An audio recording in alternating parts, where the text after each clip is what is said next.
बिस्मिल्लाहिर्रहमानिर्रहीम। अस्सलाम वालेकुम वरहमतुल्लाहि वबरकातुहू। आज की वीडियो में मैं आपके लिए ऐसा अमल लाई हूँ जिससे आप अपने घर के मालिक बन सकते हैं।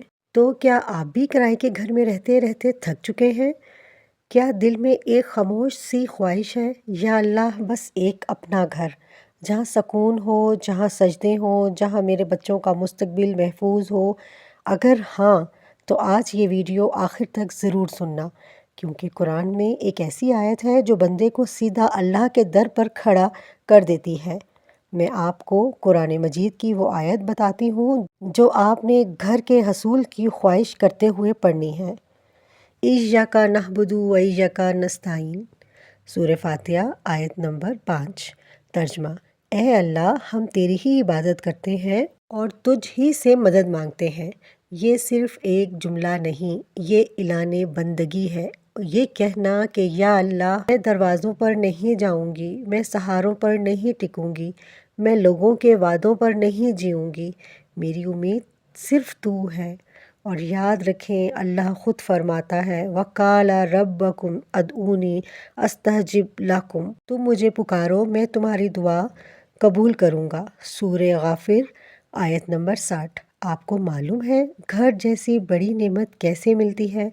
अल्लाह घर ईंटों से नहीं देता, अल्लाह सजदों से देता है। जब बंदा कहता है इय्याका नअबुदु व इय्याका नस्तईन, तो गोया वो कह रहा होता है, या अल्लाह, मेरी हैसियत कुछ नहीं, मेरी ताकत कुछ नहीं, मेरा ज़रिया कुछ नहीं, अगर कुछ है तो बस तू है। और जब बंदा अपनी बेबसी मान लेता है तो अल्लाह अपनी कुदरत दिखाता है।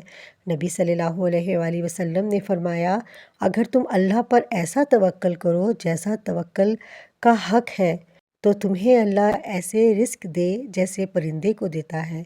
तिरमिज़ी। परिंदा सुबह खाली पेट निकलता है और शाम को पेट भर के लौटता है। वो ना मकान का मालिक होता है, ना जमा पूंजी का, मगर इसका रब इसको कभी भूखा नहीं रखता। तो फिर अल्लाह अपने बंदे को घर से महरूम कैसे रखेगा? पढ़ने का तरीका शरई और महफूज।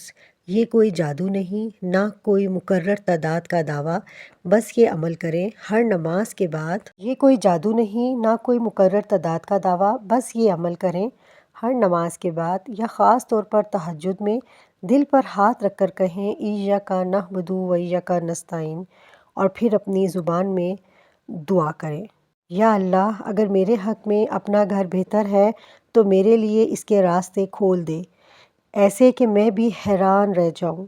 याद रखें, बहुत अहम बात, अल्लाह फ़ौरन भी देता है और देर से भी देता है, लेकिन रद्द कभी नहीं करता। देर दरअसल तैयारी होती है, क्योंकि जो नेमत सजदों से मिले वो छीनने के लिए नहीं होती। अगर आज आप किराए के घर में हैं तो मायूस ना हो। मुमकिन है अल्लाह आपको सिर्फ़ एक चीज़ सिखाना चाहता हो, अल्लाह से मांगना। आज से ये आयत सिर्फ़ ज़ुबान से नहीं, दिल से पढ़ें, क्योंकि जब मदद अल्लाह से मांगी जाए तो फिर नामुमकिन मुमकिन बन जाता है। इय्याका नअबुदु व इय्याका नस्तईन। आप भी अपने दिल की किसी बड़ी ख्वाहिश के लिए दुआ कर रहे हैं तो इस आयत को दिल से पढ़ें और अल्लाह पर मुकम्मल यकीन रखें। अल्लाह हम सबको हलाल, बाबरकत और सुकून वाला घर अता फरमाए। आमीन या रब्बुल आलमीन। अपनी दुआ कमेंट्स में लिखें, मैं सबके लिए दुआ करूँगी।